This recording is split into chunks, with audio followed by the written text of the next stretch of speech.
Assalamualaikum warahmatullahi wabarakatuh. Kepada yang terhormat Ibu Tri Ulia SPD MPD dan Bapak Dr. Herianto Susilo MPD selaku dosen pengampu mata kuliah keprofesian pendidikan luar sekolah. Sebelumnya, perkenalkan nama saya Nurobania dengan nomor NIM akhir 086. Pada kesempatan kali ini, saya akan memaparkan materi mengenai profesi penyuluh pendidikan masyarakat. Akan membahas peran penting profesi ini dalam memberikan edukasi dan pemberdayaan di bidang pendidikan non-formal, tantangan yang dihadapi, hingga peluang di masa depan, khususnya di era digital saat ini. Semoga penjelasan yang saya sampaikan dapat memberikan wawasan baru dan bermanfaat bagi kita semua. Tanpa berlama-lama, langsung saja kita ke videonya.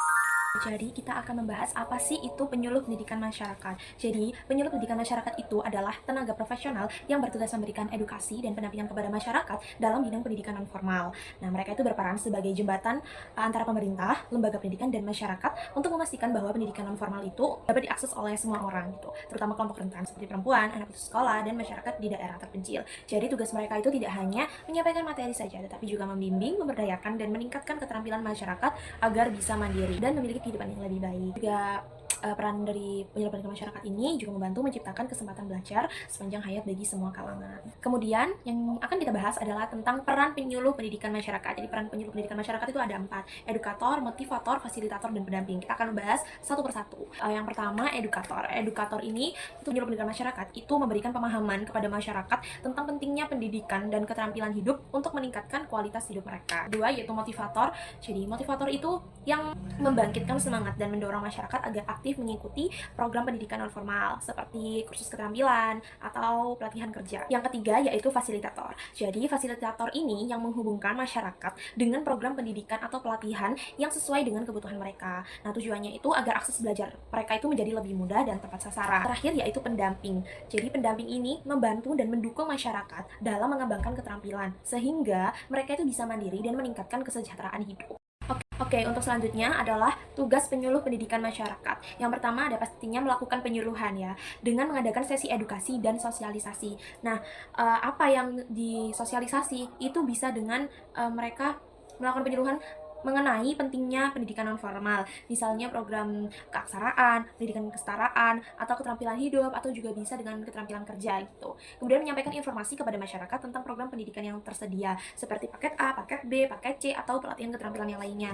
Yang kedua adalah pemberdayaan perempuan dan masyarakat rentan, dengan mengadakan pelatihan keterampilan kerja bagi perempuan agar lebih mandiri secara ekonomi. Nah, kalau buat perempuan ini biasanya ada kursus pelatihan menjahit, memasak, atau juga bisa dengan wirausaha begitu. Kemudian mengedukasi masyarakat mengenai hak pendidikan bagi anak dan perempuan. Nah, tujuannya ini agar mereka itu memahami hak-hak dasar dalam memperoleh pendidikan. Kemudian yaitu mengembangkan program-program berbasis komunitas untuk meningkatkan kesejahteraan keluarga melalui pendidikan. Untuk yang poin ketiga yaitu membantu masyarakat mengakses pendidikan non formal dengan mengidentifikasi kelompok yang membutuhkan pendidikan tambahan seperti anak putus sekolah, pekerja informal, atau masyarakat miskin. Kemudian menghubungkan mereka dengan lembaga pendidikan non formal atau program pelatihan yang sesuai tentunya dengan kebutuhan mereka. Poin keempat adalah berkoordinasi dengan lembaga terkait. Ini bekerja sama dengan pemerintah daerah, misalnya dengan LSM, lembaga kursus untuk menjalankan program pendidikan yang tepat sasaran. Selanjutnya yaitu mengembangkan modul atau materi penyuluhan sesuai dengan kebutuhan masyarakat setempat. Nah, tujuannya ini agar mereka itu lebih mudah menerima materi dan bisa memahami gitu ya, lebih memahami. Selanjutnya yaitu tantangan profesi penyuluh pendidikan masyarakat. Sebagai profesi yang langsung turun di masyarakat itu pastinya ada banyak sekali tantangan. Kali ini kita akan membahas tantangan utamanya, yaitu 4 tantangan utama. Yang pertama, kurangnya kesadaran masyarakat, dan banyak orang masih menganggap pendidikan non formal itu kurang penting dibanding pendidikan formal. Ini mereka itu menganggap hasil dari pendidikan non formal itu tidak memiliki dampak yang besar pada masa depan. Padahal kan program ini tuh sangat bermanfaat ya untuk meningkatkan keterampilan dan pengetahuan di berbagai bidang. Yang kedua yaitu minimnya tenaga penyuluh. Masih kurang tenaga penyuluh di daerah terpencil membuat cakupan program menjadi terbatasi. Nah, akibatnya itu tidak semua masyarakat itu bisa mengakses pendidikan non formal gitu, dan jangkauan penyuluh itu menjadi kayak kurang merata. Yang ketiga yaitu keterbatasan dana dan sarana. Tidak semua daerah memiliki akses ke fasilitas pendidikan non formal yang memadai. Ini tuh biasanya masalah ini itu diperparah dengan keterbatasan dana yang menyebabkan program ini tuh tidak berjalan secara optimal gitu. Dan terutama ya di daerah-daerah terpencil yang sangat membutuhkan. Yang keempat terakhir itu ada resistensi budaya dan sosial. Beberapa kelompok masyarakat masih memiliki norma atau adat yang menghambat partisipasi perempuan dalam pendidikan. Nah, hambatan-hambatan ini itu menyebabkan sulitnya meningkat meningkatkan kesadaran dan mendorong keterlibatan aktif dalam program pendidikan non-formal. Oke, selanjutnya yaitu peluang di masa depan. Meskipun profesi ini memiliki banyak sekali tantangan yang saya sebutkan di slide sebelumnya, profesi penyuluh pendidikan masyarakat itu juga memiliki peluang yang sangat besar di masa depan, terutama dengan meningkatnya kesadaran tentang pentingnya pendidikan inklusif dan pemberdayaan masyarakat. Dan ini beberapa peluangnya, yaitu dukungan dari pemerintah dan LSM. Banyak program pemerintah seperti Kamu Literasi dan PKBM yang membutuhkan tenaga penyuluh untuk membantu meningkatkan literasi, keterampilan, dan pemberdayaan masyarakat di berbagai daerah. Kemudian yang kedua, peningkatan permintaan program keterampilan. Jadi, semakin banyak masyarakat yang membutuhkan pelatihan keterampilan, seperti keterampilan digital, kewirausahaan, hingga keterampilan hidup, atau juga bisa keterampilan kerja gitu, yang sesuai dengan kebutuhan zaman untuk meningkatkan daya saing kerja. Yang ketiga, ada digitalisasi pendidikan non-formal, yaitu teknologi membuka peluang bagi penyuluh untuk menggunakan media digital dalam penyuluhan seperti webinar dan e-learning. Ini memungkinkan penyuluh itu menjangkau lebih banyak orang tanpa terbatas waktu, tanpa terbatas tempat juga. Yang keempat adalah peluang wirausaha sosial. Penyuluh dapat membuka lembaga kursus atau komunitas belajar sendiri untuk membantu masyarakat. Nah, seperti mendirikan lembaga kursus, komunitas belajar, atau pelatihan keterampilan. Nah, dengan cara ini, penyuluh itu bisa berkontribusi langsung dalam meningkatkan kualitas hidup masyarakat sekaligus membangun usaha berbasis sosial.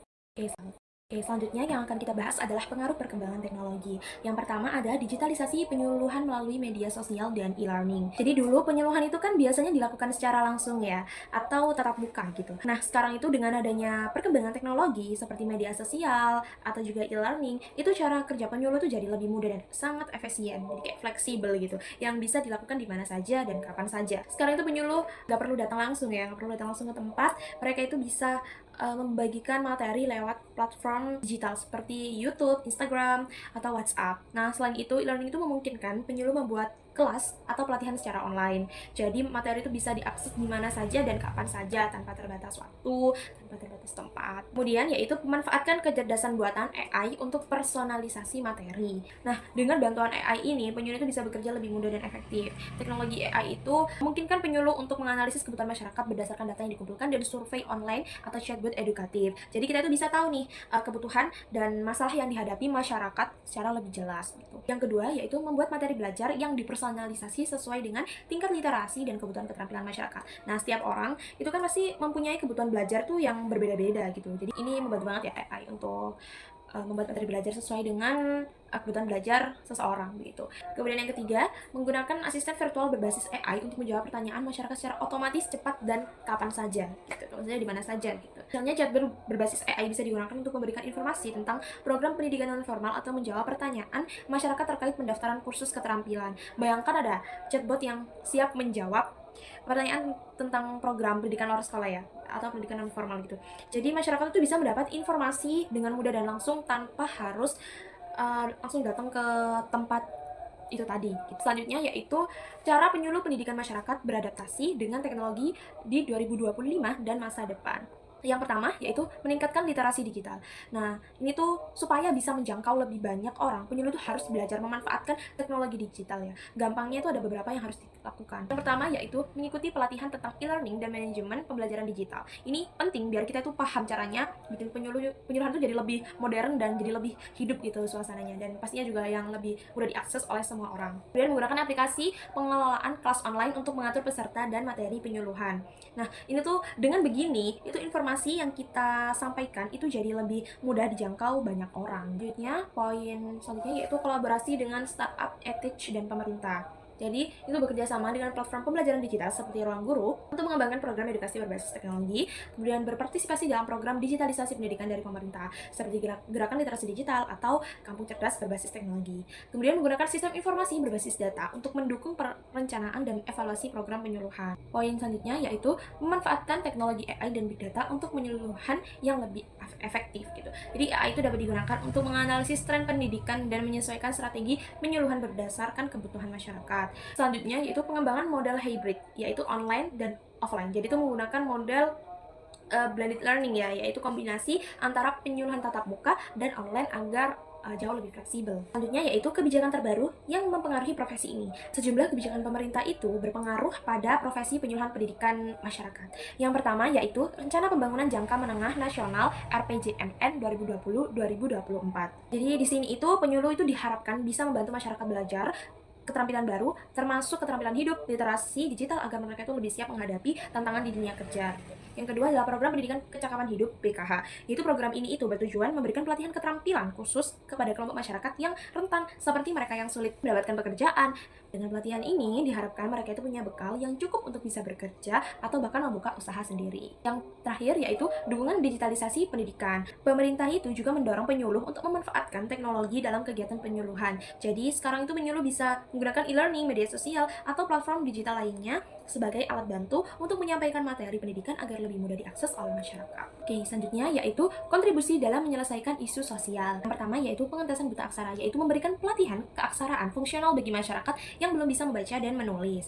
Yang kedua ada pemberdayaan perempuan yang mengajarkan keterampilan kerja bagi perempuan agar lebih mandiri secara ekonomi, misalnya dengan kursus menjahit, masak, atau wirausaha gitu.